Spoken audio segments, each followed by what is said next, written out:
começar a ler Romanos. Amém? Eu quero que você sinta-se privilegiado por fazer parte do povo de Deus, da nação escolhida, por ter sido encontrado por Deus, amado por Deus, abraçado por Deus, acolhido por Deus, ter dado resposta ao Senhor. E não tem nada a ver com você, tem tudo a ver com Ele que te amou primeiro. Então vamos lá, Romanos capítulo 1, por favor. Eu poderia nesse momento ir direto no texto, mas eu quero ler Bíblia com você. Vocês aí conseguem ler? Eu estou na frente de vocês, a cabeça é grande, mas dá para ler, né? Qualquer coisa você faz assim. Aleluia. Paulo, servo de Jesus Cristo, chamado para ser apóstolo, separado para o Evangelho de Deus. Então ele já deu aqui a sua identidade, a sua credencial. Ele já diz: eu sou Paulo, eu sou servo.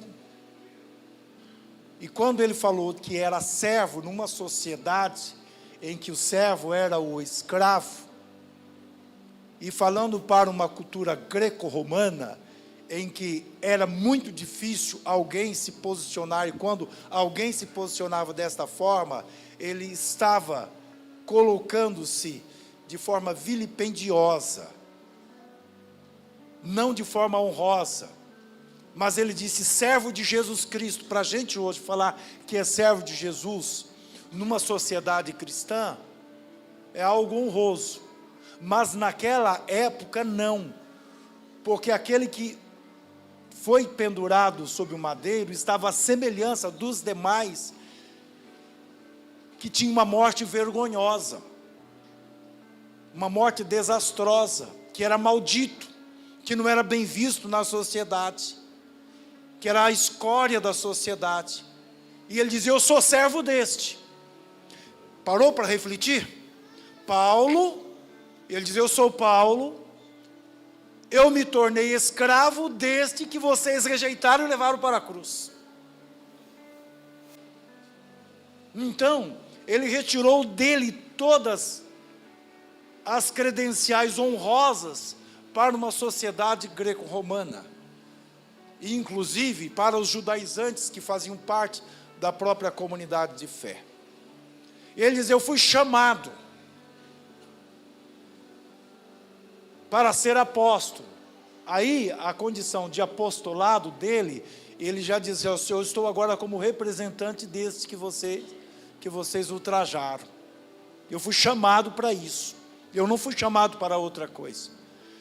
E o chamado aqui está relacionado ao grupo dos fariseus, porque ele é fariseu de origem, era o Hassidim, aquele que foi exatamente escolhido, que fazia parte de um grupo especificamente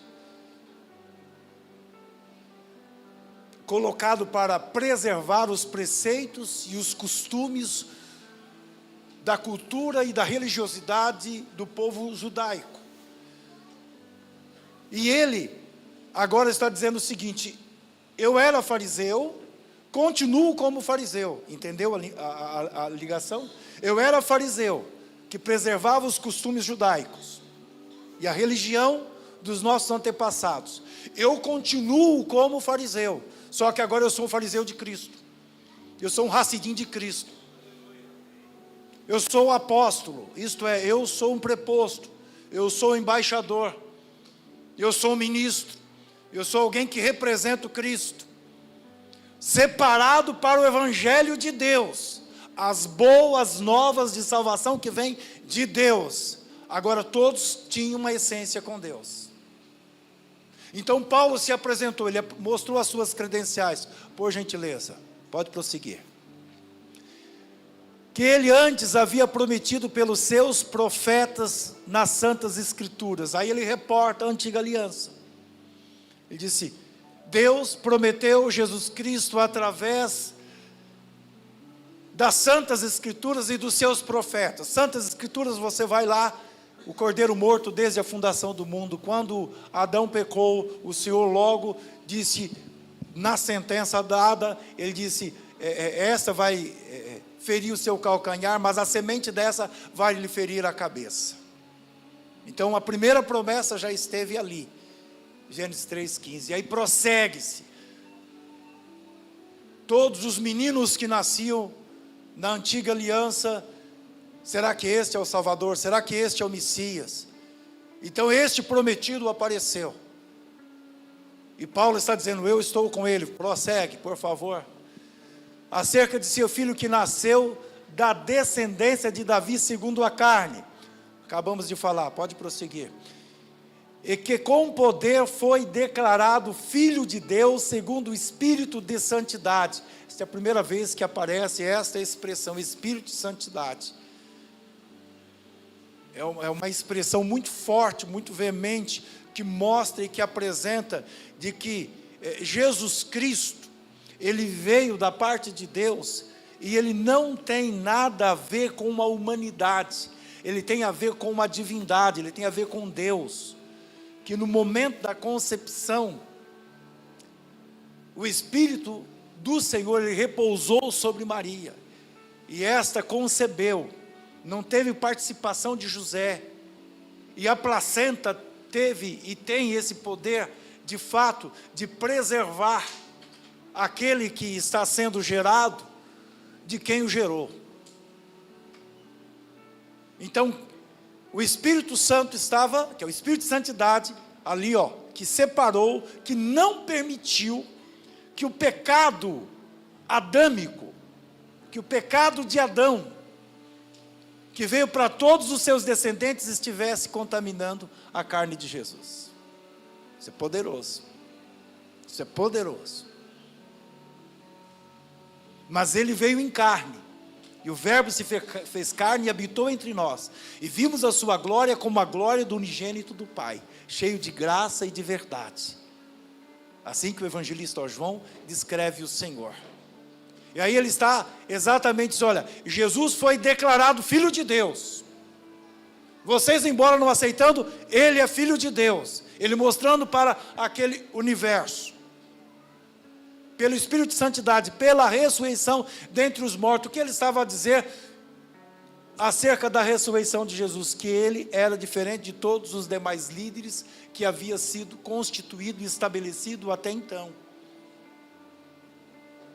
Porque ele tornou-se profeta, de fato foi profeta, ele desenvolveu o ministério dele, foi reconhecido pela própria nação, porque o conselho de onde fazia parte Gamaliel disse exatamente isso, em Atos, acerca dos cristãos, se este grupo de fato é de Deus, ele vai persistir, se não é de Deus, ele não vai persistir, a semelhança do que aconteceu com Teudas, que era um revolucionário, mas Teudas morreu e deu-se fim. Cristo morreu, mas ressuscitou. Isto é, não se achou mais o seu corpo na sepultura. Então Paulo está declarando a ressurreição de Jesus. E isso é muito importante na mensagem paulina. A morte e a ressurreição. Pode prosseguir. Pelo qual recebemos a graça e o apostolado, por amor do seu nome, para a obediência da fé. Aqui tem uma outra expressão que eu quero que fique no seu coração.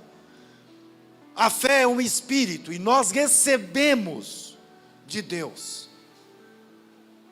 Nós não temos uma fé comum. Nós não temos não vai dar certo, um pensamento positivo, não, legal, vá avante. Não, nós somos obedientes à fé que Deus nos colocou, para crermos, recebermos, aceitarmos, nos submetermos, e estarmos aos pés da cruz, fazendo a vontade do Senhor e não a nossa, mediante a soberania da eternidade. A obediência da fé é algo que tem que estar aqui dentro, não é algo que tem que ficar na minha razão, no meu conhecimento, no meu entendimento, mas é algo que tem que estar no meu espírito. A minha carne não quer, mas está relacionado à vontade da eternidade que veio habitar em mim, do novo ser, da nova criatura. Está doendo, mas é assim mesmo. Não concordo, mas é assim mesmo. O Senhor me colocou para fazer isso. Eu tenho que me submeter a isso, porque isso está relacionado à vontade de Deus. Estou sendo forjado dentro deste processo.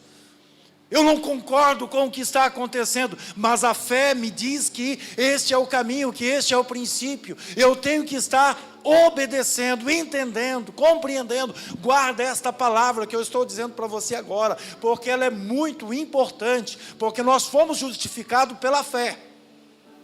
Mas não é uma fé da razão, é a fé de Cristo que veio morar e habitar em nós, mediante o Espírito da Santidade. E Paulo diz, eu fui chamado para pregar entre os gentios. Pronto, as credenciais dele estão aqui. Eu sou um missionário. Eu não vou ficar perdendo tempo num ambiente de comunhão, de bate-papo, entende? Aqui, entre os irmãos de Jerusalém. Eu tenho que estar entre os perdidos, onde tem gente que não conhece a Deus, onde tem gente suja, machucada, maltratada, maltrapilho, estupiada pelo inferno. Eu quero essa gente. Onde tem pagão, onde tem aquele que não tem ambiente de Deus, eu preciso dessa gente, porque preste atenção, irmãos, preste atenção, pastores, este altar aqui é um altar desejado, este ambiente de púlpito, pregar para crente é o que todo mundo quer, falar com crente é o que todo mundo quer, estar nesse ambiente é um ambiente que chama a atenção de todo mundo.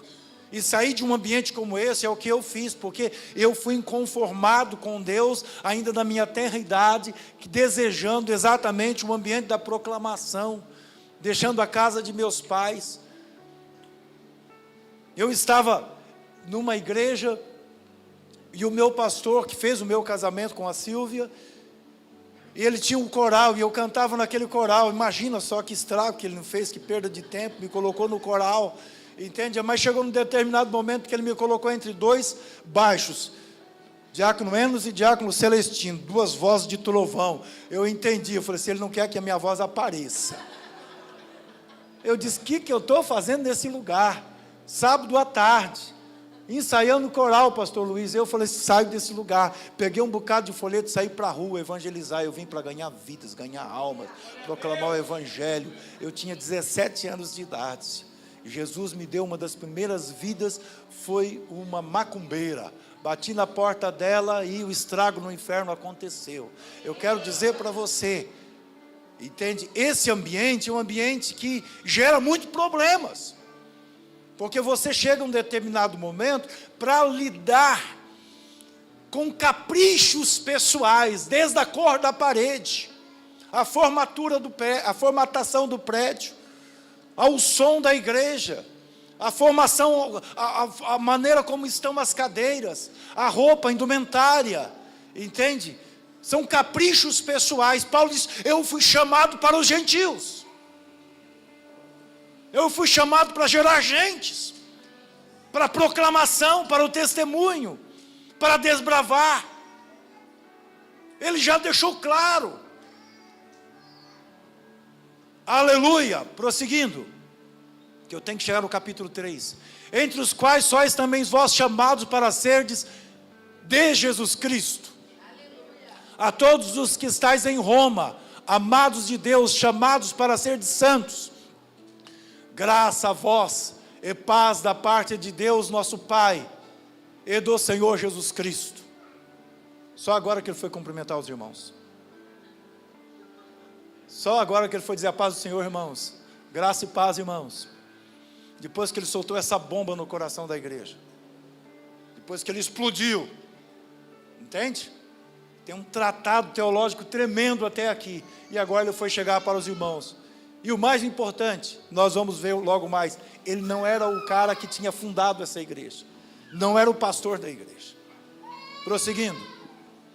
Primeiramente dou graças ao meu Deus, mediante Jesus Cristo, por todos vós, porque em todo o mundo é anunciada a vossa fé.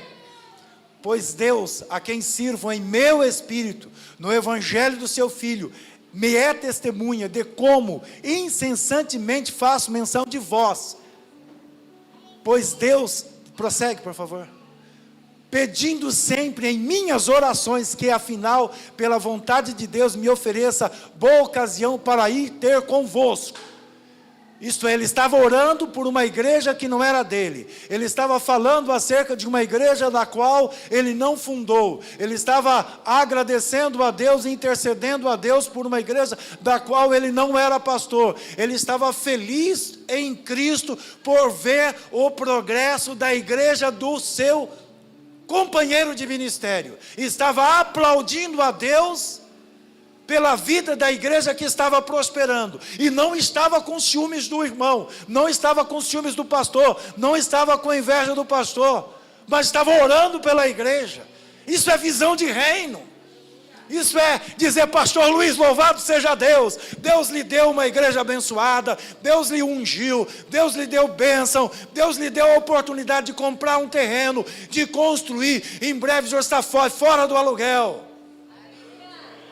Ele não estava dizendo: mas eu estou pagando aluguel, você está no aluguel, você está saindo do aluguel, Deus gosta mais de você do que de mim. Não, ele estava dizendo: Deus seja louvado, eu estou orando, o testemunho a seu respeito é muito grande, é muito forte, é poderoso, Deus tem dado a você graça, Deus tem prosperado, Deus tem investido, porque é assim que acontece quando você começa a orar pelo outro, a abençoar o outro, a honrar a vida do outro, a reconhecer as bênçãos de Deus sobre a vida do outro, as bênçãos do Senhor vão recaindo sobre a sua vida. A unção do Senhor vai prosperando.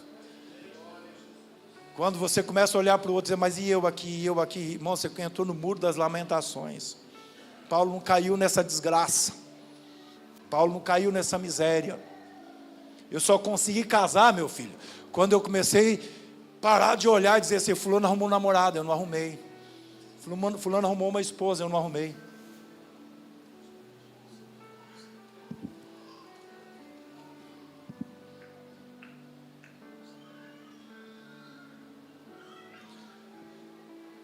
Então, aí apareceu a Silvia, porque eu comecei a orar, e a dizer: eu preciso de alguma coisa para mim, e Deus foi e me deu. Então eu quero deixar já esta palavra aqui para o pastor: comece a orar a Deus, e não comece a ficar olhando, e reclamando, e se comparando, porque Deus tem falado muito no meu coração acerca disso. Comece a agradecer a Deus pelo filho que você tem, pela esposa que você tem, pela célula que você tem, pelo ministério que você tem, pela roupa que você tem, pelo trabalho que você tem. Comece a render graças a Deus pelo pastorado que você exerce, pela realidade que você está vivendo. Tenha um coração agradecido, e haverá frutificação no seu ministério. Prossegue, meu filho. Porque desejo muito ver-vos para vos comunicar algum dom espiritual, ao fim de que sejais fortalecidos. Isto é, para que juntamente convosco eu seja consolado em vós pela fé mútua, vossa e minha. É negócio complicado. Um homem como Paulo, falando para a igreja que ele seria consolado com a igreja, confortado com a igreja, fortalecido com a igreja. Ele diz: eu vou comunicar algum dom, eu quero ver se eu posso, eu desejo estar com vocês, para conseguir me fortalecer com vocês, e ser abençoado através de vocês. Aleluia. Eu não quero que ignoreis, irmãos, que muitas vezes propus visitar-vos, mas até agora não tenho sido impedido, para conseguir algum fruto entre vós, como também entre os demais gentios. Prosseguindo: eu sou o devedor, tanto a gregos como a bárbaros, tanto a sábios como a ignorantes. Aqui é uma essência do que ele vai falar. Ele está como que estivesse introduzindo uma explosão de glória. Eu sou o devedor. Ele não chegou com autossuficiência, com arrogância, com jactância, com soberba, entende? Dizendo: eu sou o pregador dos gentios, eu sou o cara, eu bam, a coisa acontece comigo, manda para o papai aqui que o papai resolve. Não, entende? Ele simplesmente: eu sou o devedor. Paulo devia alguma coisa para alguém, irmãos.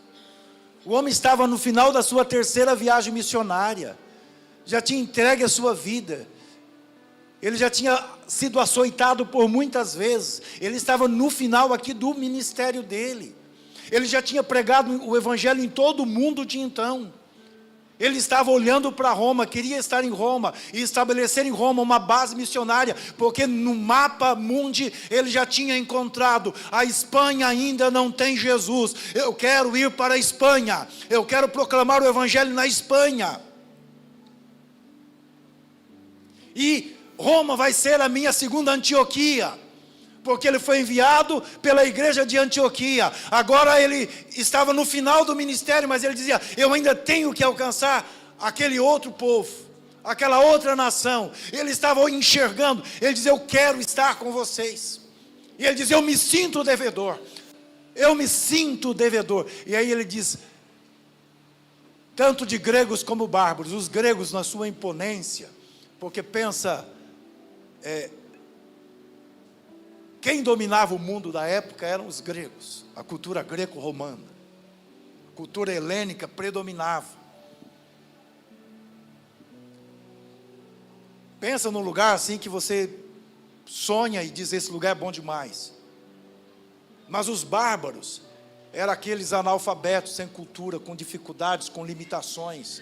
Por isso vem exatamente de barbaridades, né? Os bárbaros, gente, e ele diz assim: eu sou devedor tanto a sábios como a ignorantes. Pode prosseguir.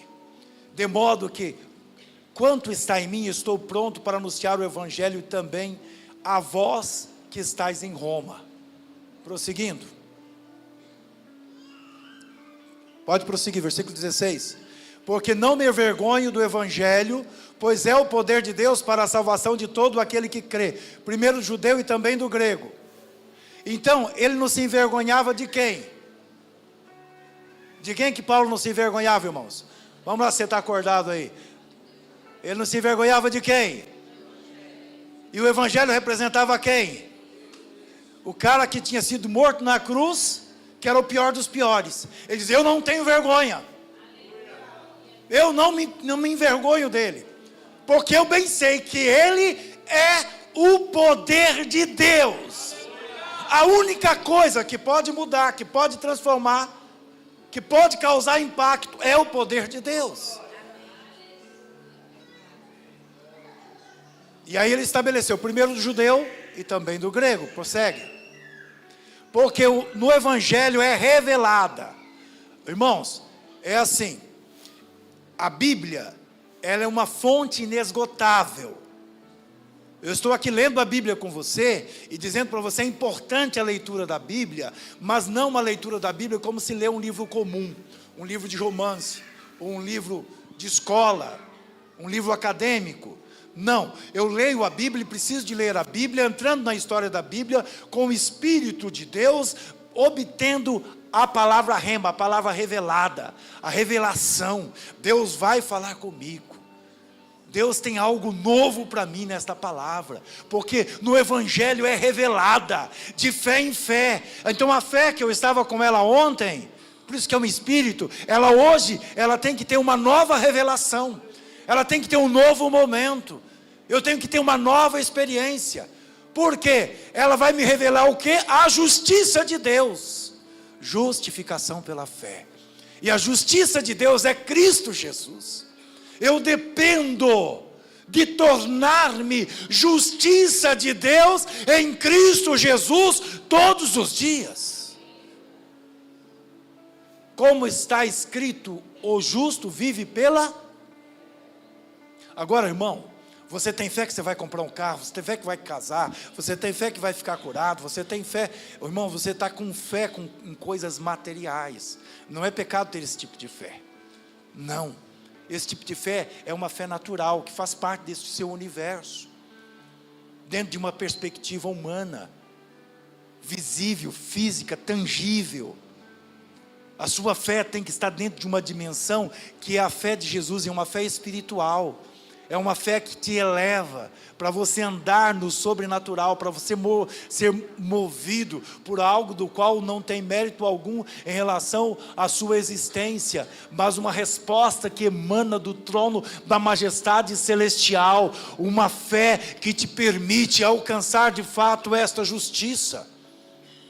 E eu quero já antecipar para você o que nós vamos falar lá na frente, e eu não sei, aqui já deu 11h33, então o que eu preciso de trazer para o seu coração, é de que você se tornou justiça de Deus em Cristo Jesus. E se você se tornou justiça de Deus em Cristo Jesus, e você tem essa consciência, você precisa de fazer o que Paulo comentou com a igreja aqui de bate pronto: o justo caminha pela fé. O justo caminha pela fé. A eternidade está morando em mim. Então eu tenho essa fé. Eu tenho fé que eu me tornei justiça de Deus. Eu tenho fé que os meus pecados foram perdoados. Eu tenho fé que eu não vivo sob o efeito da acusação, da culpa ou da condenação. De que eu não sou movido por circunstâncias, mas sou movido por aquele que me amou e se entregou. E dele eu não tenho vergonha, que é Jesus Cristo. Ele está em mim. E pelo fato dele estar em mim, ele revoluciona o meu ser. E ao revolucionar o meu ser, ele o faz no mundo que está ao meu redor. Eu sou tomado por uma força sobrenatural. Eu sou movido por ela. Eu enxergo coisas que as pessoas não enxergam. As portas se abrem, e portas que estão fechadas e trancafiadas. O mundo do qual é obscuro. E eu caminho nesta direção, e Deus me traz a resposta. É assim que Paulo estava mostrando para a igreja. O justo caminha pela fé. Não tem nada a ver comigo, tem a ver com ele. Tem a ver com ele. Tem a ver com ele. E para a glória dele. Prosseguindo. Pois do céu é revelada a ira de Deus contra toda a impiedade e injustiça dos homens que detêm a verdade em justiça. Irmãos, para um pouquinho aí. Eu tenho que falar sobre isso. Eu poderia até ter vindo direto nesse texto, mas eu precisei de fazer essa caminhada de introdução. Quando eu era garoto, eu vi um livro, Pecador nas mãos de um Deus irado. E alguém com um peso de lei muito grande jogou isso para a vida da igreja. Eu quero dizer para você que para a vida da igreja eu não posso jogar isso, mas eu tenho que dizer para você que do céu é revelada o que, irmãos? Fique em pé um pouquinho, por favor.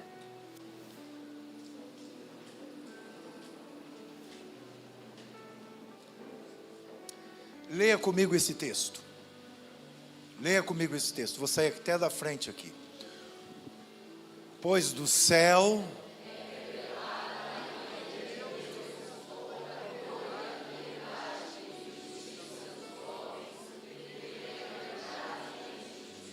próximo versículo.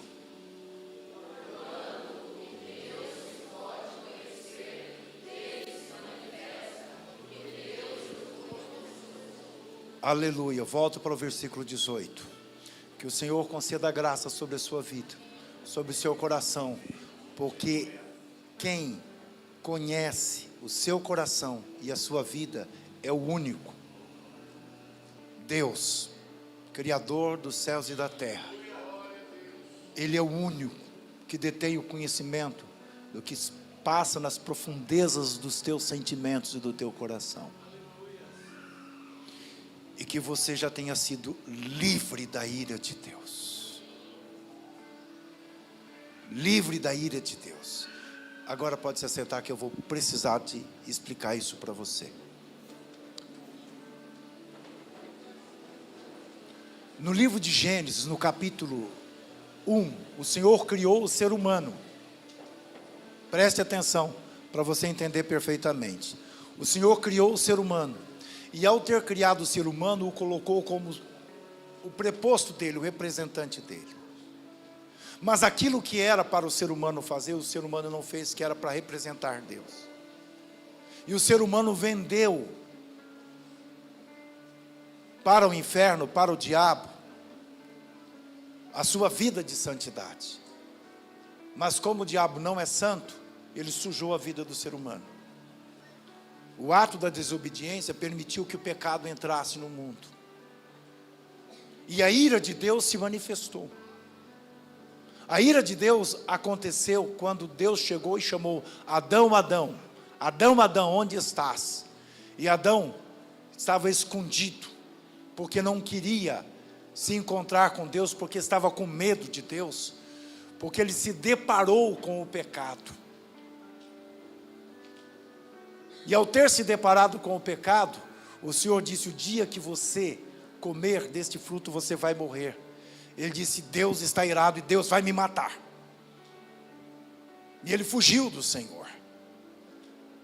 O que eu estou aqui dizendo para você, que Deus se irou profundamente. Deus não compactua com o pecado. Deus não ama o pecado, mas Deus ama o pecador. Eu tenho a acrescentar para você, de que Deus não tem nada a ver com o pecado. Por gentileza, Gênesis capítulo 3, versículo 15. Nada, absolutamente nada a ver com o pecado. Mas o ser humano, aí Deus disse: por inimizade entre ti e a mulher, e entre a tua descendência e a sua descendência, esta te ferirás a cabeça e tu lhe ferirás o calcanhar. A partir deste momento, a descendência de Adão tornou-se corrompida e contaminada. Prossegue, por favor. E disse a mulher, aí Deus falou com Satanás, agora com a serpente, agora Deus está falando com a mulher: multiplicarei grandemente a dor da tua conceição, em dor darás à luz filhos, e o teu desejo será para o teu marido, e ele te dominará. E ao homem disse: porquanto deste ouvido à voz da tua mulher, e comeste da árvore que te ordenei, dizendo: não comerás dela. Qual é a expressão seguinte, irmãos? Qual é a expressão seguinte? Maldita. A terra foi amaldiçoada por causa de Deus? Deus tem a ver com o pecado? Maldita é a terra por tua causa. Por tua causa. Logo, Deus, Ele olhou para o mundo, e a ira dele se acendeu. Pode voltar para o texto de Romanos, por favor. E a ira dele se acendeu. E em todos os tempos, o Senhor, para aplacar a sua ira, para diminuir a sua vontade de destruir o pecador, seu desejo de acabar com o mal, mas o amor dele pelo ser humano tornou-se imenso, tornou-se grande. Então os sacrifícios de animais eram estabelecidos e eram feitos. O que é que Deus fez com Adão e Eva? Foi lá e matou um cordeiro. O cordeiro morto desde a fundação do mundo. Pegou as peles do cordeiro e fez vestimenta para o ser humano. E o ser humano passou a ter relacionamento novamente com Deus. Mas não era o suficientemente capaz. Assim foi acontecendo ao longo de toda a antiga aliança. Todas as vezes que um animal era imolado, era sacrificado, era para diminuir, para acalmar a ira de Deus. E o ato da fé daquele que estava fazendo o sacrifício permitia, de fato, um estabelecimento de relacionamento mais íntimo e mais próximo do Senhor. Pois do céu é revelada a ira de Deus contra toda a impiedade e injustiça dos homens que detêm a verdade. João capítulo 14, versículo 5 diz que Jesus Cristo é o caminho, a verdade e a vida. João 8,32 diz que conhecereis a verdade e a verdade vos libertará. Logo, resistir a essa verdade é provocar a ira de Deus. Resistir a este absoluto é contender contra o próprio Deus. Porque os homens, eles estão detendo a verdade, em injustiça.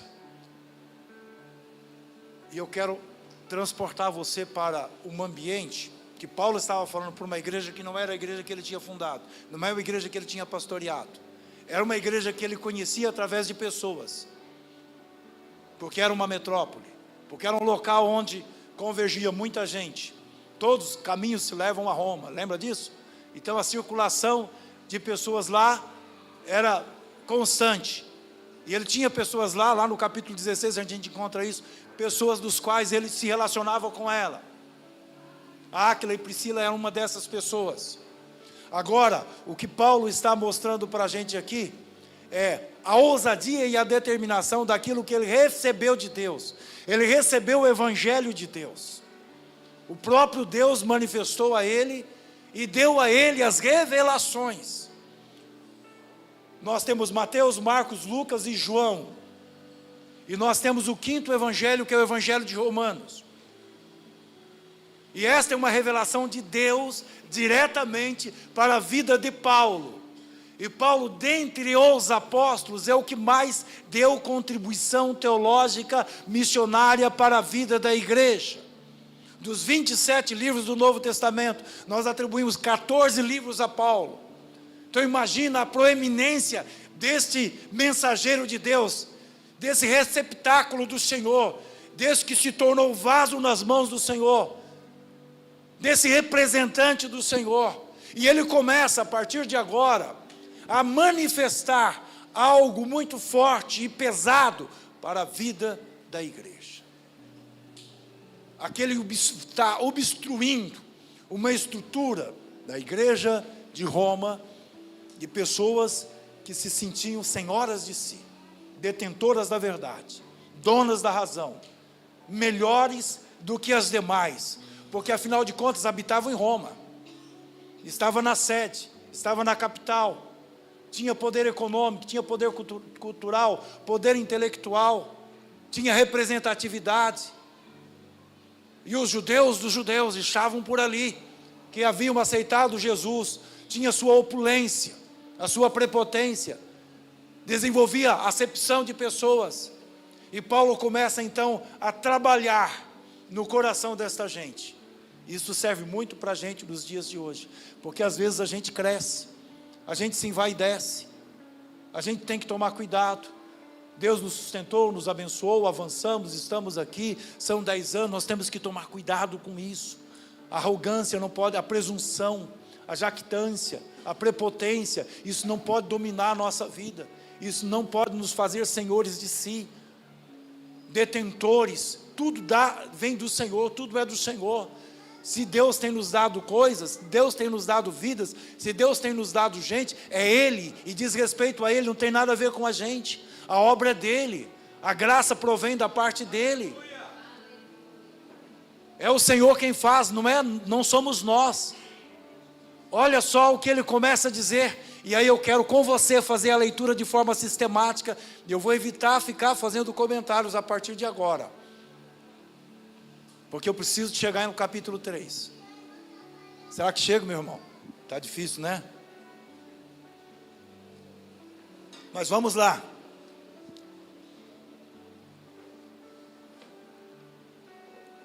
Pois, portanto, o que de Deus se pode conhecer, nele se manifesta, porque Deus lhe manifestou. Para eu não ficar comentando, eu vou pedir para você ler comigo, em voz alta. Amém? Vamos lá?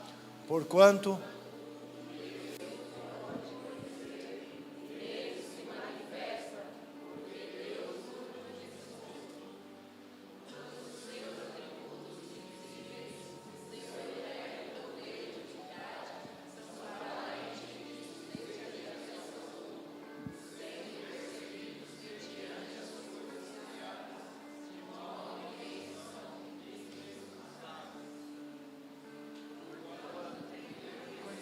Deus, não glorificaram como Deus, nem lhe deram graças, antes suas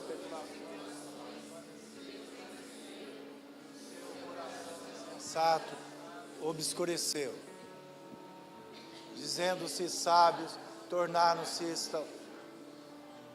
e mudaram a glória de Deus incorruptível em semelhança de imagem de homem corruptível, e de aves e de quadrúpedes, e de répteis. Porquanto Deus os entregou às consciências de seus corações, a imundícia para lhes serem os seus corpos derromados entre si. Pois trocaram a verdade de Deus pela mentira, e adoraram e serviram a criatura antes ao Criador, que é bendito eternamente. Amém. Pelo que Deus os entregou às suas paixões infames,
irmãos,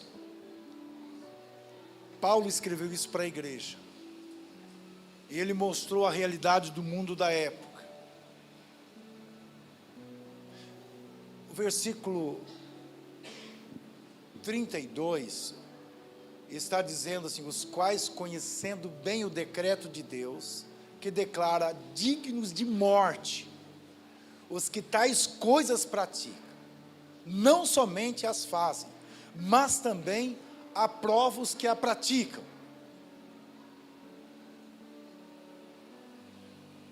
A relação que nós temos aqui, de pecados apresentados, presentes na vida da igreja, Paulo não estava dizendo para a igreja que todos os membros da igreja cometiam os mesmos pecados, mas ele estava dizendo para a igreja que estes pecados estavam presentes na vida da igreja.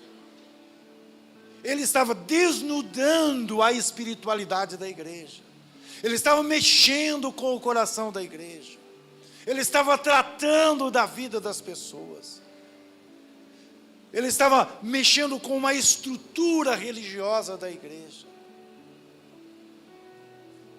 E para aqueles que se posicionavam na condição de serem mais santos do que os demais, ele vem no capítulo 2 e no versículo 1 e chama a atenção. Pode ir no capítulo 2. Portanto, é inexcusável, ó homem, qualquer que sejas, preste atenção no ambiente da igreja agora, aonde você congrega ou na sua célula, ou neste ambiente que nós estamos, qualquer que sejas, quando julgues, por que te condenas a ti mesmo, naquilo em que julgas a outro? Pois tu julgas aquilo que você mesmo pratica. Mateus capítulo 7, o Senhor diz: não julgues para que não sejais julgados.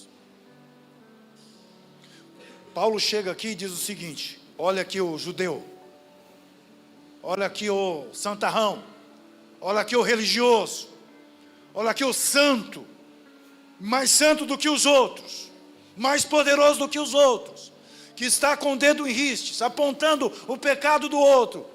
e se qualificando na condição de ser mais santo do que os demais. Na nossa linguagem de estudiosos da Bíblia, nós vamos encontrar aqui no livro de Romanos, Paulo estabelecendo chama isso de diatribe, um interlocutor imaginário, estabelecendo diálogo e conversando com alguém, estabelecendo uma comunicação com alguém da qual ele não conhecia, ele não estava lá, mas ele sabia que existia. Então ele não deu nome à pessoa, ele diz: e tu, homem, tu és inexcusável, indesculpável, não tem por onde correr, porque você está condenando alguém de um pecado que você mesmo comete. E aí ele apresenta os 10 mandamentos, esta série de pecados que está ali a partir do versículo 21, ele vai mostrando os 10 mandamentos, a santa lei moral, que é o caráter de Deus revelado, apresentado, é o que Deus fez. Deus passou com o povo de Israel no Mar Vermelho, e tendo passado, batizou o povo no Mar Vermelho. E aí, chegou no Monte Sinai, deu os 10 mandamentos para o povo, e confrontou o povo, mostrou o caráter dele, a essência dele, a santidade dele.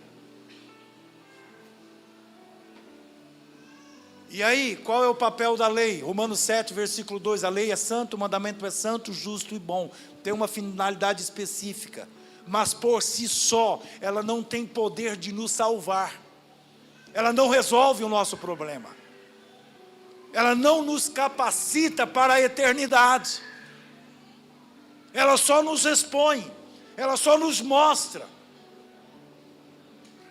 passo a passo, e estes pecados aqui, todos nós condenamos, mas eu pergunto para você, você é suficientemente capaz, você consegue, porque nem os judeus conseguiram, e você também não vai conseguir, viver num ambiente de poder estar condenando os outros, e dizendo: eu não tenho nenhum pecado, eu não tenho nenhum pecado, sou melhor do que todo mundo. E aí, meu querido, eu quero chegar para você e dizer: olha, há uma mudança de ambiente no nosso púlpito, há uma mudança de ambiente na nossa palavra, há uma mudança de ambiente, de olhar para o que Paulo fez. Paulo, é comum nós vermos pessoas pegar esse texto e acabar com a igreja. Paulo não, ao contrário, ele pegou esse texto e ele desnudou a igreja, e ele disse para a igreja: você que se sente superior aos demais, no primeiro capítulo, ele mostrou o pecado. No segundo capítulo, ele está dizendo: como que você está querendo ser superior a alguém, no qual você é semelhante a este alguém. Você não é superior a este alguém. Por isso que ele disse: eu sou devedor, tanto a grego quanto a bárbaro, tanto a judeu quanto a não judeu. Eu sou escravo daquele no qual vocês o condenaram. Eu não sou melhor do que ninguém. Eu estou aqui como representante, fui chamado e fui separado por Deus para anunciar isso, a obra da cruz, para que o justo viva pela fé, não por obras, não pela razão humana, não por mérito humano, não por fazer por merecer, não no ambiente da troca, não no ambiente da barganha, mas para poder viver pela fé, e tornando-se justiça de Deus. Prossegue a leitura, meu querido. Vamos ler, aí você vai entendendo o que o pastor está falando. E bem sabemos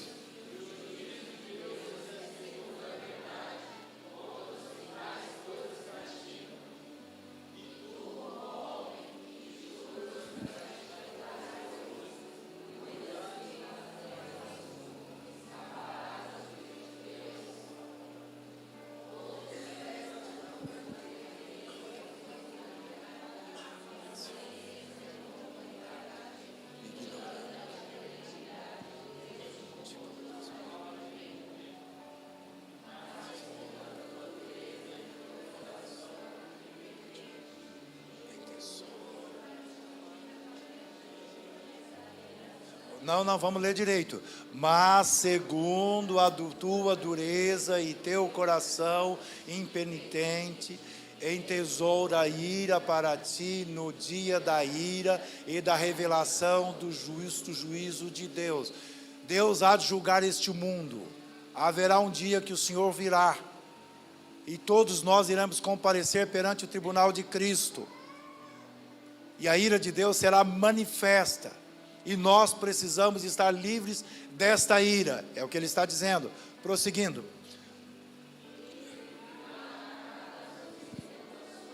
é segundo a fé, irmãos? É segundo a fé? É segundo as obras. Então, você foi salvo, e o justo caminha pela fé, não caminha pelas obras. As obras estão relacionadas ao mérito. Eu faço para merecer. A fé, eu faço porque ele fez. Porque creio. Abraão creu, não viu. Nós também não vimos, mas cremos. Estamos no mesmo ponto de convergência. Nós olhamos para trás, Abraão olhava para frente. Em ti serão benditas todas as famílias da terra. E Abraão disse, eu creio. E obedeceu. Nós olhamos para trás e diz, eu sou abençoado porque Abraão creu e ele também foi abençoado. Eu sou abençoado porque eu olho para o que Cristo fez. Abraão foi abençoado sabendo que Cristo faria para que a sua descendência também viesse a ser abençoada. Prossegue. A saber, a vida eterna aos que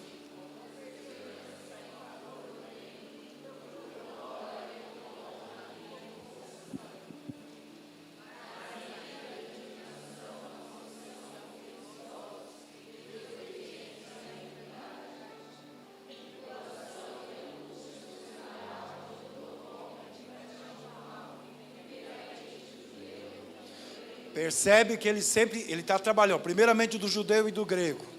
Ele trabalha de forma homogênea assim, trazendo uma obstrução e mostrando a necessidade de que todos estejam equiparados. Não existe ninguém melhor do que ninguém. Prosseguindo.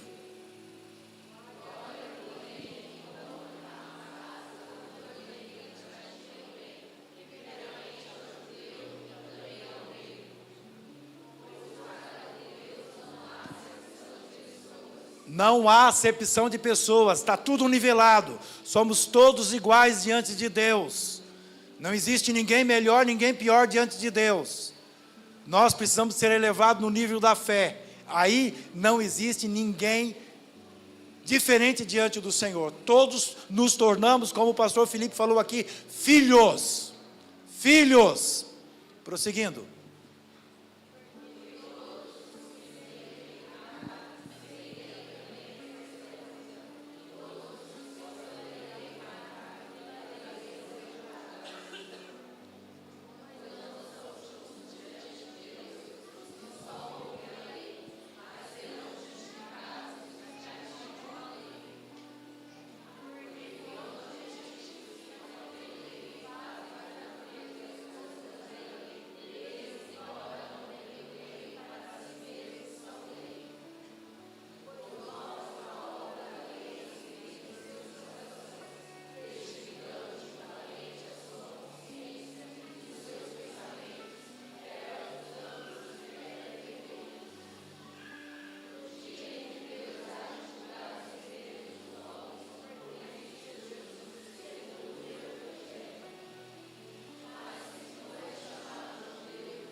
Você percebeu o que ele estava dizendo aqui? Ele estava dizendo especificamente para o judeu. O evangelho veio para o judeu.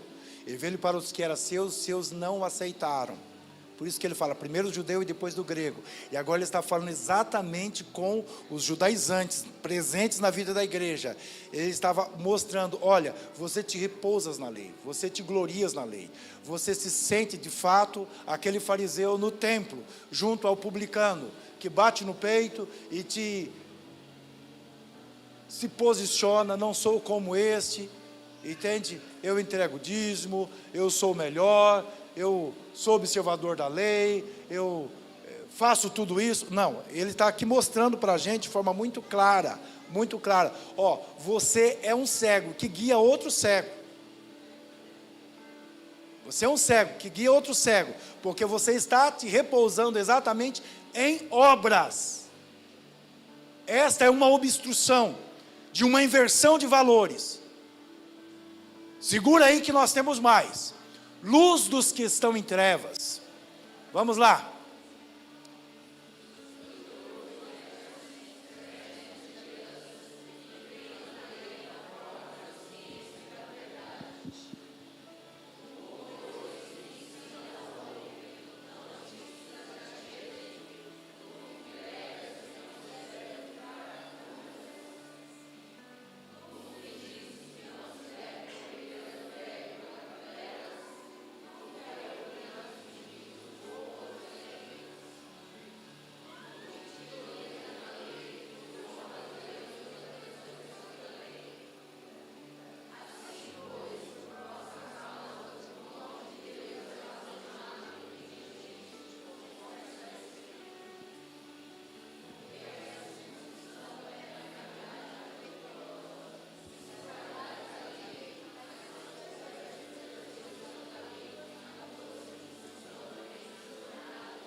Um momento só, irmãos.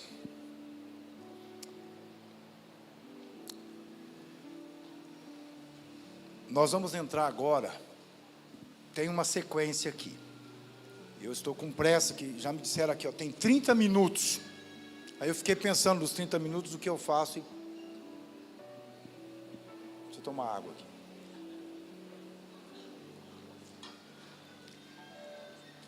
Até o presente momento, no capítulo 2, você entendeu o que o pastor falou?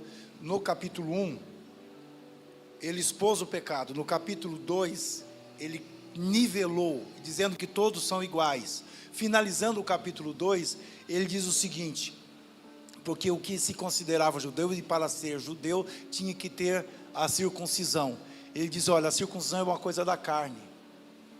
É judeu aquele que o é circuncidado no coração, porque o Senhor disse, escreverei as minhas leis no seu interior, no seu coração. Então esta é a prerrogativa da nova aliança, não mais pela obra, mas pela fé, porque eu creio que o sangue de Jesus fora vertido para perdoar todos os meus pecados. Agora volta no capítulo 3, versículo 1. Aqui ele diz o seguinte: que vantagem, pois, tem o judeu? Ou qual a utilidade da circuncisão? Prossegue agora. Muita, tem todo sentido. Primeiramente porque lhe foram confiados os oráculos de Deus. Pois que, se alguns foram infiéis, porventura a sua infidelidade anulará a fidelidade de Deus? Olha, quando Paulo está dizendo que o povo judeu foi um povo privilegiado da parte de Deus, porque foi uma nação escolhida através de um arameu, isto é, através de Abraão, errante, peregrino, um homem que passou a ser nômade, habitante em tendas, de um ambiente idólatra, e o Senhor o fez peregrino, e este caminhou contra a esperança, mas tendo a esperança, e este recebeu de Deus que nele seriam benditas todas as famílias da terra, embora já sendo alguém envelhecido e sem ter possibilidade com a sua amada Sara de ter filho, mas ele creu no impossível, e ele caminhou.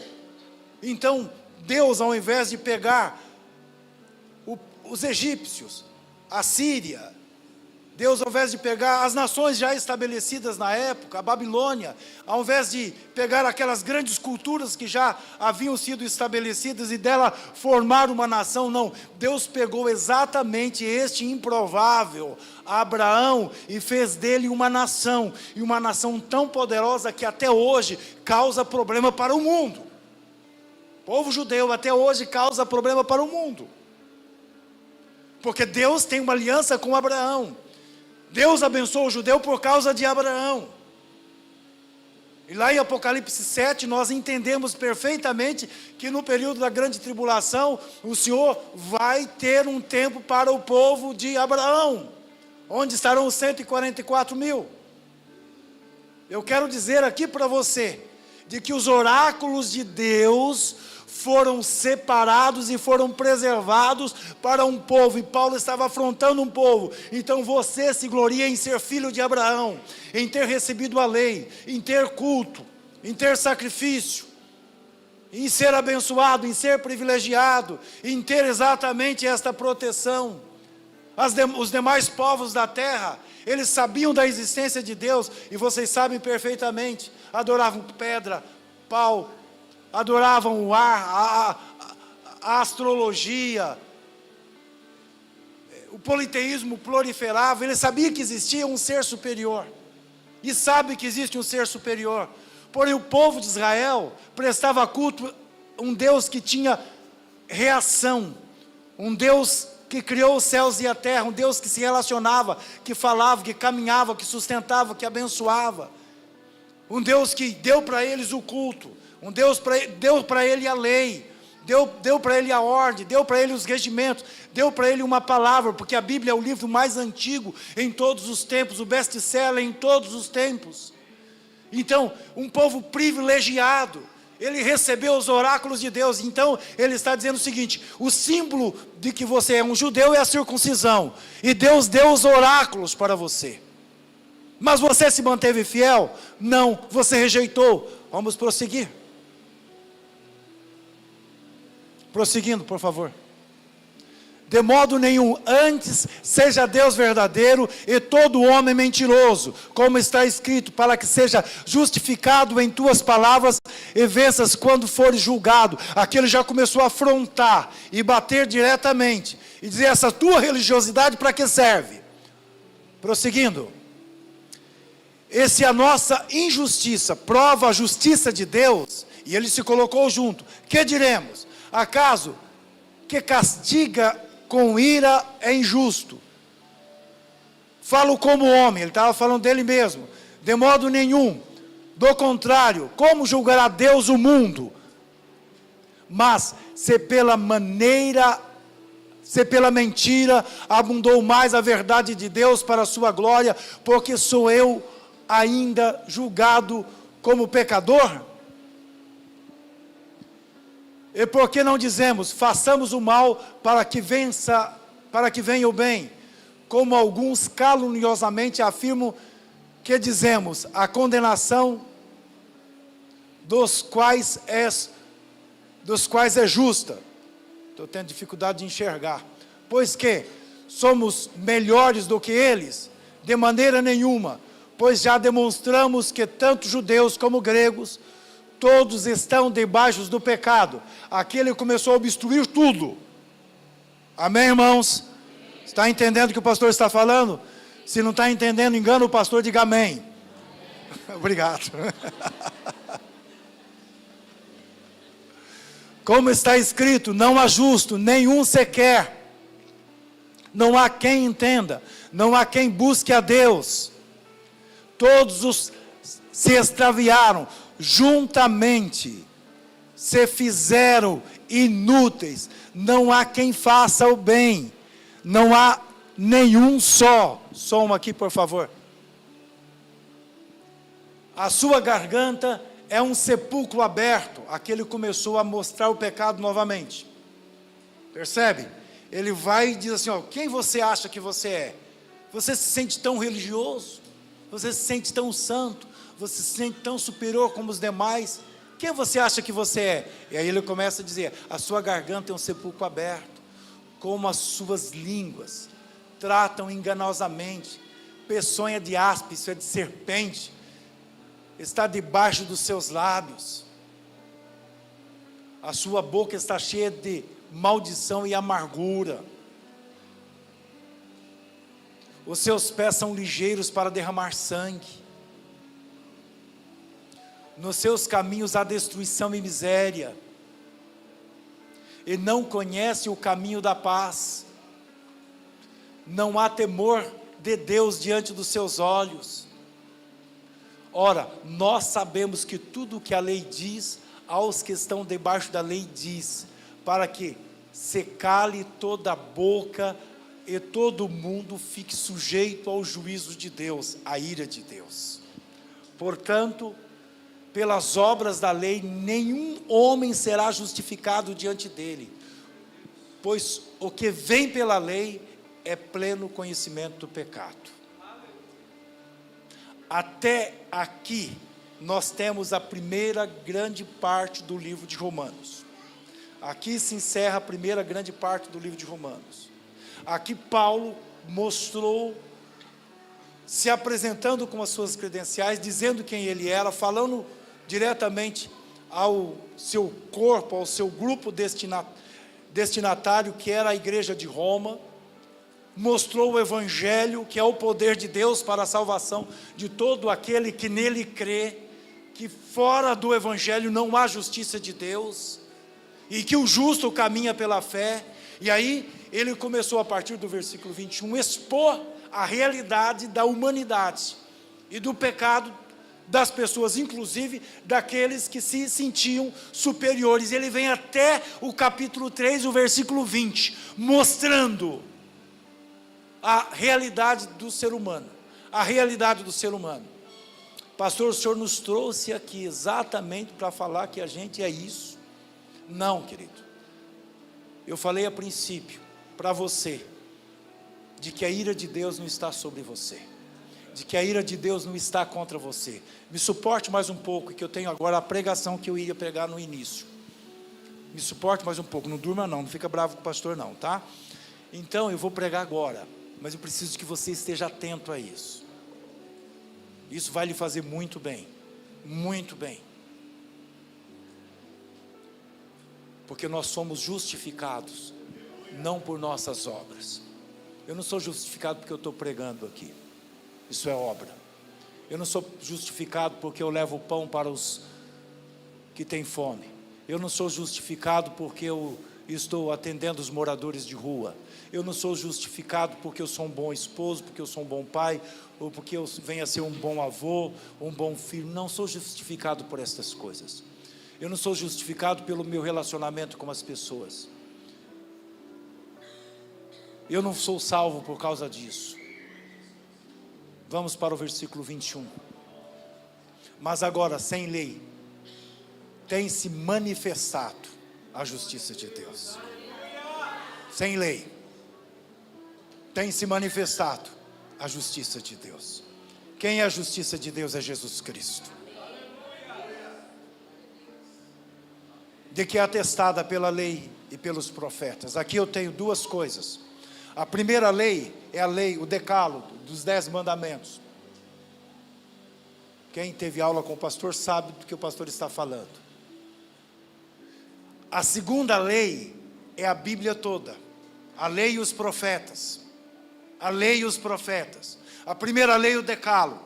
A segunda lei, a lei e os profetas.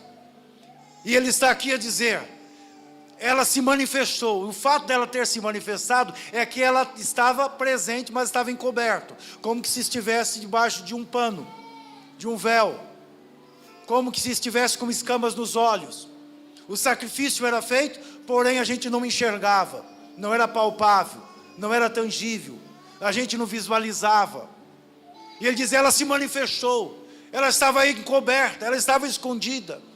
A gente dependia de tatear, de andar, a gente acreditava, mas ela estava presente, mas agora ela se manifestou, a justiça de Deus se manifestou, sem lei, ela tem se manifestado, e agora é atestada, isto ela é conferida. Vamos lá na antiga aliança, vamos mostrar, Paulo estava mostrando para a igreja, para os cristãos judaizantes, ele estava mostrando para eles, olha, vamos atestar, porque ela estava presente lá, juntamente com Abraão, no momento do sacrifício, ela estava presente lá com Gideão, no momento do sacrifício, ela estava presente lá com Davi, no momento do sacrifício. Ela estava lá em Isaías 53, o servo sofredor, como ovelha, ele foi conduzido, cordeiro mudo, diante dos seus tosqueadores. Ele foi levado, ele foi açoitado, ele foi maltratado, ele foi ultrajado, mas pelas suas feridas, pelas suas pisaduras, pelas suas machucaduras, nós encontramos a paz. O castigo que nos traz a paz estava sobre ele. Está atestado, ele foi para o Calvário. Isaías 53, ele está a dizer isso para a igreja. Ele está a mostrar isto para a igreja. As nossas enfermidades foram com ele cravadas na cruz. Prosseguindo, meu filho. Isto é a justiça de Deus pela fé em Jesus Cristo. Para todos os que? Pois não há distinção. Em Cristo não há distinção. Deus não faz acepção de pessoas. Ele trata todos iguais. Ele nivela todos. Porque depende da fé. Não depende se eu tenho mais dinheiro, se eu tenho mais conhecimento, se eu tenho mais sabedoria, se eu tenho mais intelectualidade, se eu tenho mais força, se eu sou mais ágil. Em Cristo não existe isso, porque depende do ato de crer. Eu creio, e crendo eu tenho revelação, eu tenho conhecimento, o véu se desvenda, eu consigo enxergar, eu consigo avançar, eu consigo romper, e depende do ato de crer. Eu não estava lá há 2000 anos atrás, mas eu creio tão somente que Jesus foi para o Calvário, e Ele era o Filho de Deus, e Ele morreu pelos meus pecados. Ele verteu o sangue para me comprar e me levar de volta para Deus, para retirar a ira de Deus que estava manifestada contra a minha vida. Eu creio nisso, e ninguém retira isso de mim. Isso faz parte da minha essência. Isso tem que fazer parte da tua essência. Isso tem que fazer parte da tua vida. Absolutamente nada tem que lhe retirar deste favor, desta graça, desta proteção, deste esconderijo. O Senhor te amou. Você se tornou justo no Senhor. Quando você foi para os pés do Calvário, o sangue fora banhado, você fora banhado pelo sangue, o sangue que fora vertido foi por ti, foi por mim. Então eu não tenho poder, eu não tenho capciosidade, eu não tenho capacidade, eu não tenho intelectualidade, eu não tenho condição, eu não tenho força, eu não tenho autoridade alguma para chegar diante de você, meu filho, e começar a lhe condenar, a lhe dizer que eu sou melhor do que você, a dizer para você, minha filha, de que a tua vida, ela é pior do que a minha vida. Eu não tenho capacidade de olhar para o teu passado e começar a julgar o teu passado e dizer para você, eu não tive este passado, portanto, eu não sou pecador tanto quanto você, eu não carreguei pecado tanto quanto você. Paulo está a nos dizer claramente, nós dependemos de Cristo, e em Cristo todos nós somos iguais.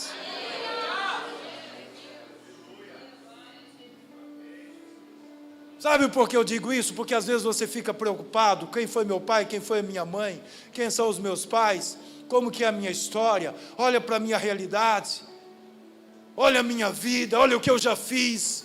O Senhor não tem forças para me dar a bênção, eu não tenho forças para receber a bênção do perdão, eu não tenho merecimento quanto a isso. Não, o Senhor te amou, o Senhor não olha para a putrefação da realidade, desta carnalidade, para a miserabilidade da existência humana. Deus olha para você e diz: tem favor sobre a tua vida, aceite e receba o meu amor, porque eu te amei, eu te amei, eu te amei.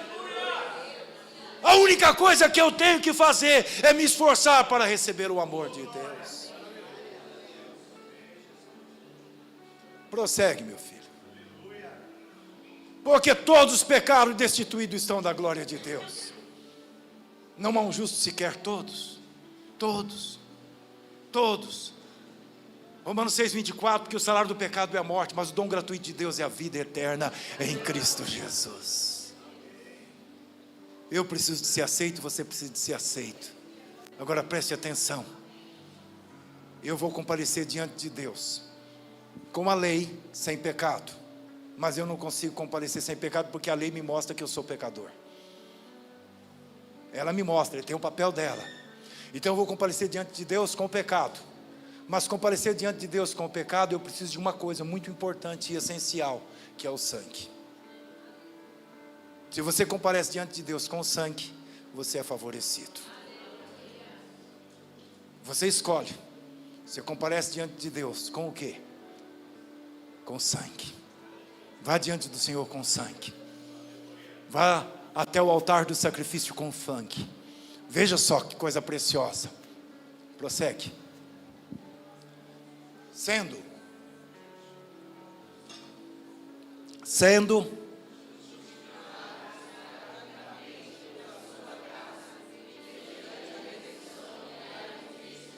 então você foi justificado, você se tornou justo. Aleluia, aleluia. Diga comigo aí, para o inferno escutar. Eu fui justificado mediante a fé pela obra da cruz. E o sangue de Jesus perdoou todos os meus pecados.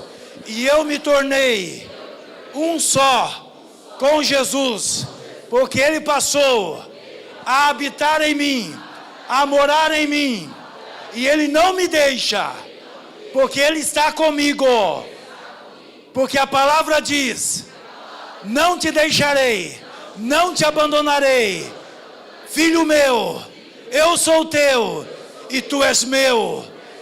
Aleluia, aleluia.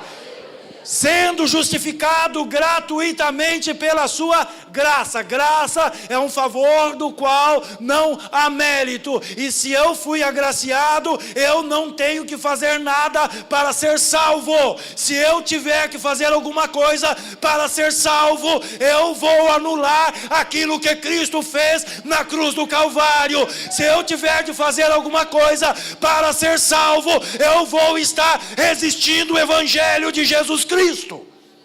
Eu vou estar detendo a verdade de Deus. Lembra que eu disse para você? Guarda esta palavra: deter, resistir, não querer, porque eu tenho que fazer. Não sou forte o suficiente, eu preciso de fazer alguma coisa, eu tenho que fazer alguma coisa. Quando eu tenho que fazer alguma coisa, eu estou agindo exatamente num processo de nulidade do sacrifício que Ele fez na cruz do Calvário. Isto é perigoso demais, muito ruim, porque a religião, ela impõe coisas sobre você, exige que você faça, para ser aceito. Para ser aceito, nunca é aceito. É um bom filho, olha como que ele faz, olha como que ele faz. Esta é a grande preocupação do filho mais velho em relação ao filho pródigo. Eu tenho feito tudo e o Senhor não me agracia. Agora este daí, entende? Eu falei do fariseu e do publicano. O Senhor, Ele te aceita pelo seu coração, não por aquilo que você faz. Agora você vai e diz: pastor, então quer dizer que isso me dá uma liberdade para pecar? Não, porque uma pessoa verdadeiramente salva, verdadeiramente justificada, que recebeu Jesus Cristo no seu coração, ele recebe uma implosão de graça e de glória. Quando você vê uma pessoa falando, eu tenho Jesus, mas só tem na mente, e vive no pecado, esse ainda não conheceu Jesus. Esse ainda não sabe quem é Jesus. Ele só tem conhecimento de Jesus. E não se iluda, até os demônios creem e estremecem. Você não pode ficar iludido com conhecimento, com sabedoria, com intelectualidade. Você tem que ter experiência com Deus, vida com Deus, percepção no Espírito do Senhor, caminhar com o Senhor, ouvir o Senhor, entender o Senhor. Ao contrário, você vai ser exatamente esta casta que estava na igreja de Roma, e Paulo teve ousadia da parte de Deus para trazer essa mensagem a ela, e dizendo, tu que julgas a teu irmão, és pecador tanto quanto ele. E ele conclui dizendo, todos pecaram e destituídos estão da glória de Deus. E chega aqui dizendo, sendo pois justificado pela sua graça, mediante a redenção que há em Cristo Jesus. E uma pessoa redimida, uma pessoa que foi comprada, regenerada, irmãos, ela vai abandonando o pecado. A vida de Deus vai sendo ativada na vida dela. Ela vai tendo nojo do pecado. Ela não vai tendo prazer no pecado. Ela vai se distanciando do pecado. Ela vai se afastando, porque o evento e a salvação, o processo é ela ir se afastando. Ela ir se afastando. Ela ir tendo experiência com Deus. Ela ir tendo vida com Deus. Essa é a grande mensagem que Paulo recebeu da parte de Deus. Prosseguindo. Ao qual Deus propôs como propiciação. Eu olhei para lá porque o Joébio, eu preguei sobre isso no domingo, e o Joébio arrumou uma imagem do propiciatório, que é a arca do concerto, sobre a arca estava o propiciatório. Então, volte o versículo anterior. Volta o anterior, por favor. 22, 21. Olha, aqui no 21, mas agora sem leis tem se manifestado o que, irmãos? De quem que é essa justiça? Ele é o que? O juiz, o único que pode julgar, o único que detém todo o poder. Então ele é juiz, a justiça é dele, é ele quem julga, é ele quem diz o certo ou o errado, é ele quem condena. Cabe a ele, amém? Vamos prosseguindo. Acontece que ele olhou para a humanidade e viu a humanidade em pecado. A ira de Deus tem se manifestado. Lembra disso? A ira de Deus tem se manifestado, mas ela tem se manifestado contra aqueles que vivem da impiedade, da iniquidade, do pecado, aqueles que não receberam o sangue, aqueles que não se tornaram justos, que não foram justificados. Agora, para que o ser humano alcance a justificação, Deus, que é o juiz, tomou uma iniciativa, e só ele teve essa ideia, cabe a ele, partiu dele, olha, isto é justiça de Deus, pela fé em Jesus Cristo, para todos os que creem, pois não há distinção. Prossegue, pode prosseguir, vamos voltar para o versículo. Porque todos pecaram, destituídos estão da glória de Deus, sendo pois justificado gratuitamente pela sua graça, mediante a redenção que há em Cristo Jesus. E agora ele vai e diz o seguinte, ao qual Deus mesmo propôs. Não tem nada a ver com Abraão, não tem nada a ver com o povo judeu, não tem nada a ver com os apóstolos, não tem nada a ver comigo, não tem nada a ver contigo, tem a ver com Deus. Ele mesmo propôs, ele mesmo teve a ideia, ele mesmo se dispôs em fazer com que você se tornasse alguém purificado, porque a propiciação está exatamente no ato, ó. Propiciação pela fé no seu sangue. Você consegue enxergar isso? Ó, propiciação é purificação. Todos os seus pecados purificados. Todos. Você acha muito. Como que ele pode purificar todos os meus pecados? Mas é mediante aquilo que você vai fazer? Não. Pela fé. É ele que está dizendo isso. Não sou eu que estou dizendo isso. Pela fé. através do sangue. Compareça diante dele com o sangue. Entende? Esse sangue tem poder. Esse sangue tem poder para a demonstração da sua justiça. Porque a justiça é dele. Ele é o juiz. A ira dele se acendeu contra a humanidade. E por ser juiz, ele não pode ser imparcial. Ele tem que dizer: pecou, a alma que pecar, esta morre. Ela é advogada, ela sabe o que eu estou falando. Errou, tem que pagar. Existe condenação. Infringiu a lei. Por isso que ele expôs a lei e os profetas. Ele expôs a lei. Errou, tem que pagar. A lei é santa, o mandamento é santo, justo e bom. Ele nos expõe.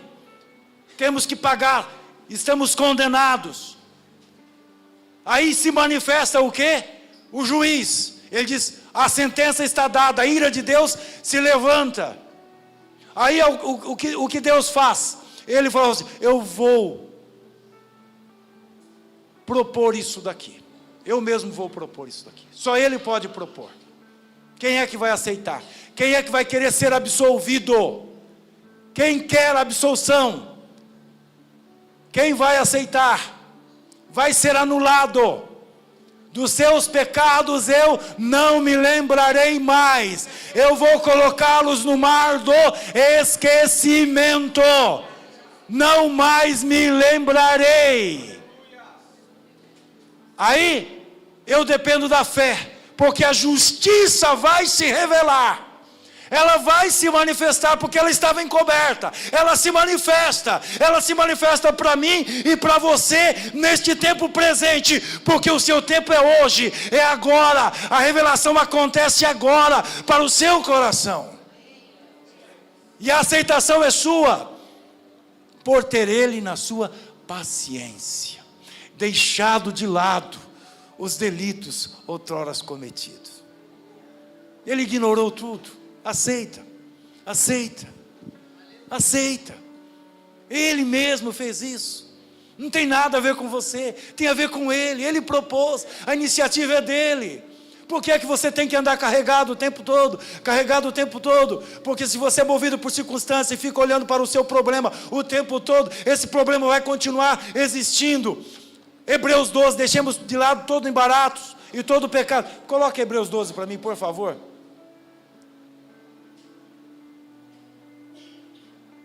Olha só, leia para mim. Essa mensagem é para você. Portanto,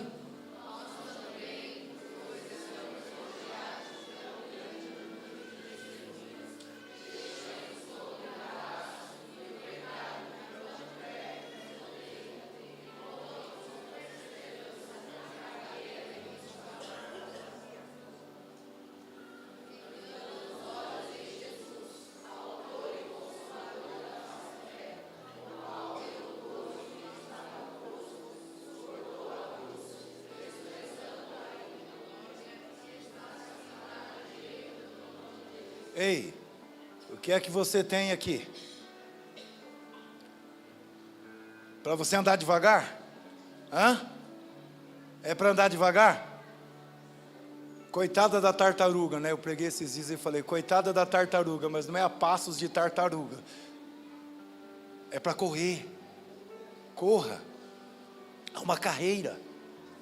Então, se você for ficar olhando, meu pai, minha mãe, meu irmão, fulano pecou, o marido me atrapalhou, estou com dificuldade, você está olhando para as circunstâncias, não vou congregar por causa disso, não quero mais a igreja, não quero mais a célula, não quero mais liderar, entende? Você está a passos de tartaruga. O Senhor tem para você algo excelente, algo precioso, algo glorioso. O seu alvo é a cruz, a carreira que lhe está proposta. Enxergue o Senhor, estas coisas Deus vai cuidar do marido, Deus vai cuidar dos filhos, Deus vai cuidar do trabalho, trabalho, Deus vai cuidar da saúde, Deus vai cuidar das finanças, Deus vai trazer resposta onde não tem resposta, mas tem que ter uma alegria forte no teu coração, tem que queimar no teu interior esta certeza, esta plena convicção de que Ele te amou, de que você é amado, de que você foi chamado para tornar-se a cada dia um vencedor no Senhor, mas um vencedor pela fé. Você não é movido porque tem um carro novo, porque tem uma casa nova, porque tem um trabalho novo, porque tem coisas materiais acontecendo. Se você for movido por isso, você se tornou um miserável. Você tem que ser movido por esta fé. Por esta fé, Ele te amou, Ele é o teu maior tesouro, Ele veio morar em você, habitar em você, Ele está em você, e Ele te dá tudo, e provê para você todas as coisas, porque Ele é o Deus da provisão. Prosseguindo o texto de Romanos, por favor, que eu tenho que terminar a mensagem, porque os 30 minutos já foram com certeza há muito tempo. Romanos.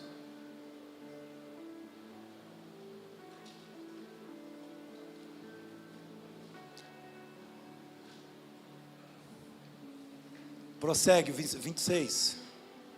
Para a demonstração da sua justiça nesse tempo presente, para que Ele seja justo e também justificador daquele que tem fé em Jesus. Agora, aqui tem um trocadilho, Ele é justo e Ele é justificador, certo? Ele é o juiz, e Ele justifica. Então Ele ofereceu Jesus, Ele teve a ideia, Ele mostrou o caminho, Ele ofereceu o Filho, e eu tenho que aceitar, porque isso vem de fora para dentro, de fora para dentro, não tem a ver com você. Prossegue.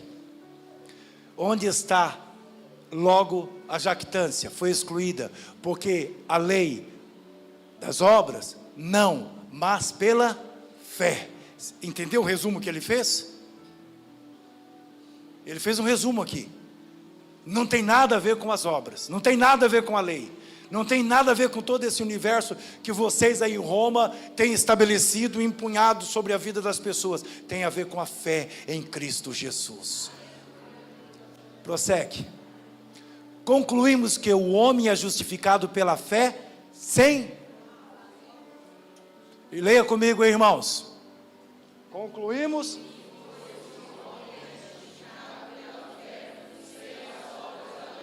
Amém? Olha, e agora? Vai, que não me provoca não. É porventura somente Deus dos judeus? Não, é também dos gentios. Entendeu? É Deus só de quem prega? Não, é de todos. É Deus só de quem está nas quatro paredes? Não, é quem está do lado de fora. É Deus da prostituta, do homossexual, é Deus daquele que está lá na sarjeta, é Deus que está no crime, que está no tráfico. Ele é Deus de todos, de todos. Você pode ter na tua família um sujeito miserável, ruim, acabado, maltratado, maltrapilho. Deus é Deus dele também, Deus ama ele também, Deus quer a mudança dele também. Aleluia! Prossegue, meu filho, já que provocou, vamos lá. Se é que Deus é um só, que pela fé há de justificar a circuncisão também por meio da fé em circuncisão, isto é, quem é circunciso e incircunciso todos, Deus fará circuncisão no coração, mediante a fé, porque a lei dele passa a ser escrita no nosso coração. Irmãos, Deus me trouxe uma revelação, e isso para os pastores inclusive, eu quero... falar isso. Nós estávamos fazendo batismo, Romanos capítulo 6, nós estávamos fazendo batismo e eu estava pregando, e aí eu sempre tive uma outra visão desse texto, e esse texto mostrou para mim uma coisa muito importante. Que diremos, pois? Permanecermos no pecado para que a graça abunde? Logo, você olha exatamente nesse ambiente, todo pecado que nós comentamos até agora. Vai no versículo 32, vai no último versículo do capítulo 5, para você ver. Olha aí. Porque até o capítulo 5, o apóstolo São Paulo, na segunda grande parte, ele mostra para a gente como ser justificado. É o caminho da justificação pela fé. A partir do capítulo 6, é como andar com Deus. Como caminhar com Deus. E aqui ele está dizendo o seguinte, o último versículo, né? Para que, assim como o pecado veio a reinar na morte, assim também viesse a reinar a graça pela justiça para a vida eterna por Jesus Cristo nosso Senhor. Então, ele apontou a morte através da morte de Cristo. Ele apontou a vida a partir da vida de Cristo. Aí o versículo 6, o capítulo 6, ele prossegue, lembrando que a divisão de capítulos e versículos aconteceu só no século 11 e 12 da nossa era. Antes o texto ele fluía normalmente. Que diremos, pois? Permaneceremos no pecado para que a graça abunde? Isto é, eu não vou ficar resistindo à graça de Deus, porque resistir à graça de Deus é o pecado. Eu querer fazer as coisas para ser salvo, eu vou estar resistindo à graça de Deus. Eu vou batizar alguém, a pessoa diz, eu não estou preparada. Isso é, você não aceitou Jesus. Eu tenho que me preparar para tomar ceia. Entende? Você não tem Cristo na sua vida. Eu não estou preparado para poder liderar a célula. Falta Cristo na sua vida. Eu não estou preparado para poder ir lá participar da reunião de oração. Está faltando Cristo na sua vida. Isto é, você está resistindo à graça de Deus. Você está resistindo à manifestação do amor de Deus. Que diremos, pois? Nós vamos permanecer no pecado? O pecado aqui está exatamente não apontar a transgressão da lei, mas resistir à manifestação da graça que esteve encoberta. Porque a graça não veio mediante a lei, a graça ela veio através de Deus, diretamente de Deus, deste justo juiz, que olhou para você, encontrou em você exatamente uma multidão de pecados e se manifestou. A graça ela tem que ter domínio sobre você. Prossegue, meu filho, olha só, de modo nenhum, nós que morremos para o pecado, nós morremos, irmãos, eu estou morto. Como viveremos ainda nele? Então eu quero dizer para você o tempo todo, porque o tempo todo o diabo vai sussurrar nos seus ouvidos. Os espíritos religiosos na internet vão ficar falando para você de que você tem que fazer alguma coisa para ser aceito por Deus. Olha, eu fui salvo e o que eu faço hoje é para agradar o Senhor, porque eu já fui salvo. Apenas para agradar o Senhor, porque eu não consigo ter todo o caráter de Deus, mas eu me tornei um só com Ele, eu me tornei bendito nele, amado dele, abençoado por Ele, e a santidade ela se manifesta a partir da glória de Deus, que vai se manifestando nas nossas vidas. Eu quero que você, enquanto igreja, ao sair daqui, e mesmo estando aqui, coloque diante de Deus pessoas que precisam de Jesus Cristo. Pessoas que precisam do amor de Deus. Mas nunca chegue para uma pessoa, porque eu não tenho essa prática, e entendo que isso é de Deus. Para de fumar, para de beber, para de se drogar, para de se prostituir, para, isso é lei, irmãos, isso é lei. Porque quanto mais você fala, mais lei vai para cima da pessoa. Mas chega para a pessoa e diz assim, escuta, dá um tempo aí com a sua pedra, dá um tempo aí com a sua brisa, porque eu tenho o amor de Deus para o seu coração. Dá um tempo aí para o seu álcool, que Jesus Cristo te ama muito. O amor de Deus está para você. Sua vida está ruim, mas o Senhor está presente. O Senhor te ama.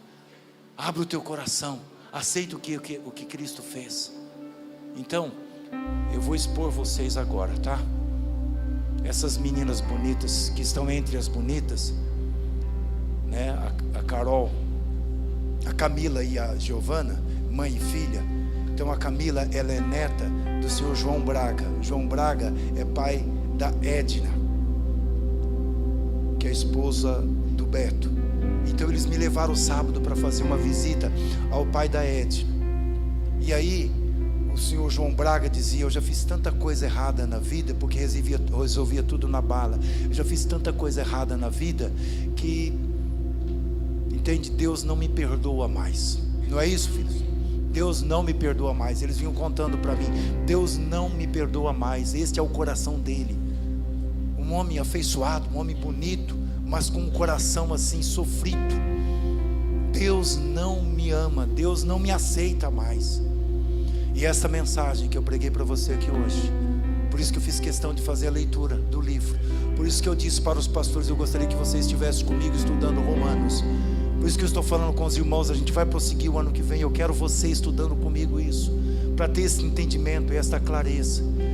Porque eu não cheguei para o João Braga e disse, vamos para a igreja. Eu não cheguei para o João Braga e disse, aqui está Gerar Vidas em Cristo, é a melhor igreja, e tive revelação de Deus.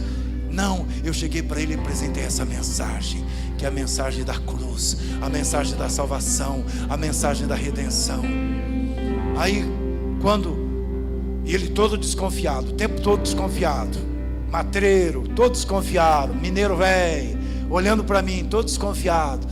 Mas quando nós estávamos já em casa, o Beto me manda uma cópia de uma mensagem dele. Fala para o pastor, eu vou na igreja, você me leva lá, vou na igreja do pastor amanhã. E domingo à noite, ele estava aqui. E domingo à noite, na hora do apelo, ele veio para frente. Ele aceitou Jesus. Pode aplaudir Jesus. Pode aplaudir Jesus. Eu não tenho para você uma outra coisa a não ser essa simplicidade do Evangelho. Eu fiz questão de ler a Bíblia com você. O sermão está aqui, a mensagem está aqui, mas eu fiz questão de ler a Bíblia com você e de dizer para você, saia daqui fazendo isso. Leve isso no seu coração, porque todo o decreto de Deus será exposto ao coração do ser humano. Eu tenho uma outra vida, eu tenho um outro ministério, eu tenho uma outra caminhada, com essas revelações que Deus tem colocado no meu coração. Eu tenho tido muita paz de espírito, eu tenho tido muita harmonia, eu tenho tido muita felicidade, eu tenho tido descanso, eu tenho tido segurança, eu tenho recebido saúde, por conta desta revelação, por conta daquilo que Deus tem nos dado, que é a justiça dele, mediante a fé em Cristo Jesus. Lembre-se, não há nada que você possa fazer para tornar Deus mais santo. Não há nada que você possa fazer para acrescentar a sua salvação. E não há nada que você deixe de fazer para que Deus se torne mais santo. Não há nada que você deixe de fazer que Deus não queira te salvar. Apenas aceite o que Ele fez por você. Leve esta mensagem. Ela é simples, mas ela é poderosa. Ela é valiosa. É em Cristo Jesus.